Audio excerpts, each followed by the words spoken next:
Hi Tribe, let's spend a few minutes talking about how important warm-ups are.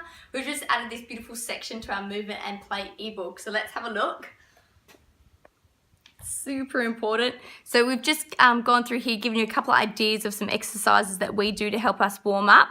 A little bit about stretching and a little bit of foam rolling in here and static stretching just to cool down. But let's just focus quickly on warming up. So obviously really important to get your mind ready for exercise, get your body ready for exercise. You might have been going for it all day at work and now it's time to actually get your body to work together for you. So what we want to do is slowly get the heart rate up. I've got some sort of stationary exercise bikes and a rower here, so I'll spend about 5 minutes on these and then I'll come back to doing a bit of range of motion, which I'm going to show you in a second, before then doing a little 4-minute workout, which I've made suggestions, which is 4 exercises every 15 seconds, swap them and then repeat them for the whole 4 minutes. And that's just a great way to kind of get you nice and warm. So we're just trying to increase the blood flow, we want to prevent injuries, and we just want to be ready before we actually start to get a little bit tougher.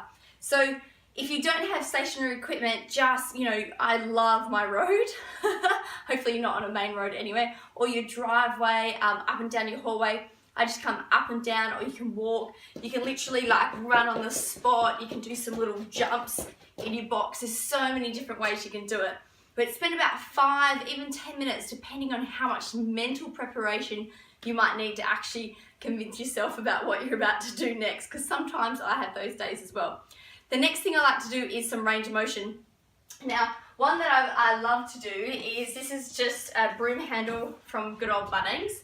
And I like to do a little of the scarecrow, so just feet hip width apart and just telling the body we're going to move maybe in some directions that you haven't been all day, or if you've been sleeping all night and you're ready to do it in the morning as well. So I'm releasing through my heels and just twisting through the body. The next one I like to do, I'll go side on for you, is just to warm up through the back of the hamstrings.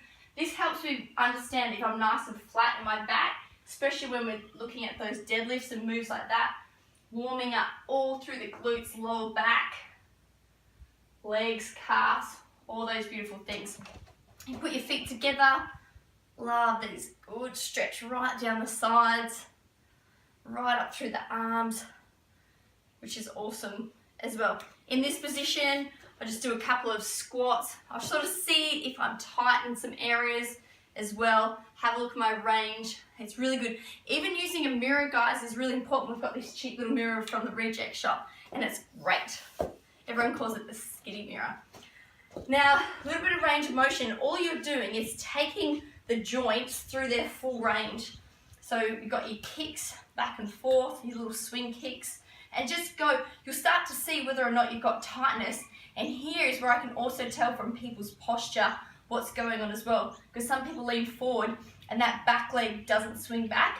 I can tell they've got a lot of tightness going through, which makes it hard to do some exercises.